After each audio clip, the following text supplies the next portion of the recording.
fight week for Tony Harrison and Tszyu. That shit, yo, it seemed like we just heard the rumor and it got announced, and now we hear it. What you thinking? I think Tony got to be the veteran. Tony got to go out there working behind a great jab, keeping his guy offset with his feints, you know what I mean, with his head movement, his rhythm, you know what I mean. And one thing people forget about Tony Harrison can punch. So I don't think it's going to be easy for Tszyu.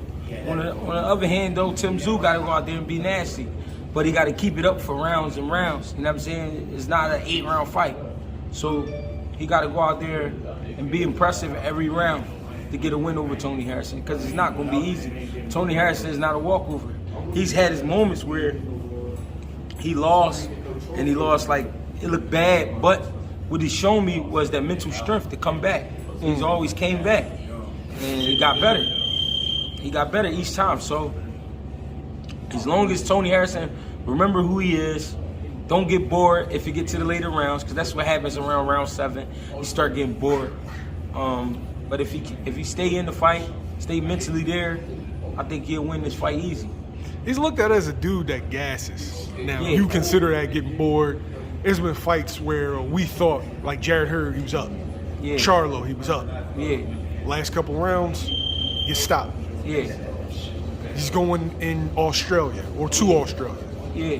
Right? What can Tony do differently now than that would get him those victories? I think what it is not so much, I ain't gonna say it's completely getting bored. It could be a gas thing. But the reason I say bored is because I seen him just mentally go somewhere else in his mind. Like, he get this face like, damn, like, we've been in here long enough, like, damn. And he mentally, like, go somewhere. I don't know where that is, but he fade. He do fade. I don't know if it's a gas thing, though. I can't speak on that. It could be, though. But fighting in Australia, a whole new world, a whole new situation, I think this will actually charge him up. You know what I mean? I remember being the B-side a lot of times, most of my fights, and it gave me energy knowing that the crowd was against me. You know what I mean? It gave me energy knowing that there wasn't no real pressure on me because this is not my home crowd. You know what I mean? You got to be impressive, not me. All I got to do is come here and fight. So I think if Tony go to Australia with that same mentality, like, you know what? All I gotta do is come here and do my job. I don't really care what they think about me.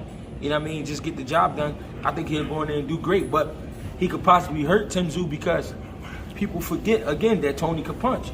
But if Tszyu, if they go longer, if they go deeper into the fight, they get around round 8, 9, 10. If Tszyu could push the gas, he could get the win.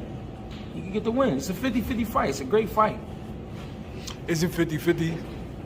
Being in Australia, we've seen okay, people in the comments are gonna be like, oh, why would you put that out there? A lot of people thought Manny Pacquiao beat Jeff Horn, right? Manny Pacquiao is a star, legend. I'm talking about dude that done sold 4 million pay-per-views. So if it's a situation where Manny Pacquiao can be on the end of a bad decision, what chance does Tony Harrison have? I mean, if you put it like that, it's 80-20. But I'm saying 50-50 as far as the actual fight. Now, if he go over there with the mentality like, I'm up 6 rounds, I can cruise, wrong idea, because they will do that. They will, you know what I mean? Because you gotta understand, it's a rich history with the Tszyu name because his father was a champion, and you fighting in their country, so you do gotta get him out. You do gotta beat him up real bad. So as long as he stay, you know what I mean, mentally there, I think he'll be cool. Thank you.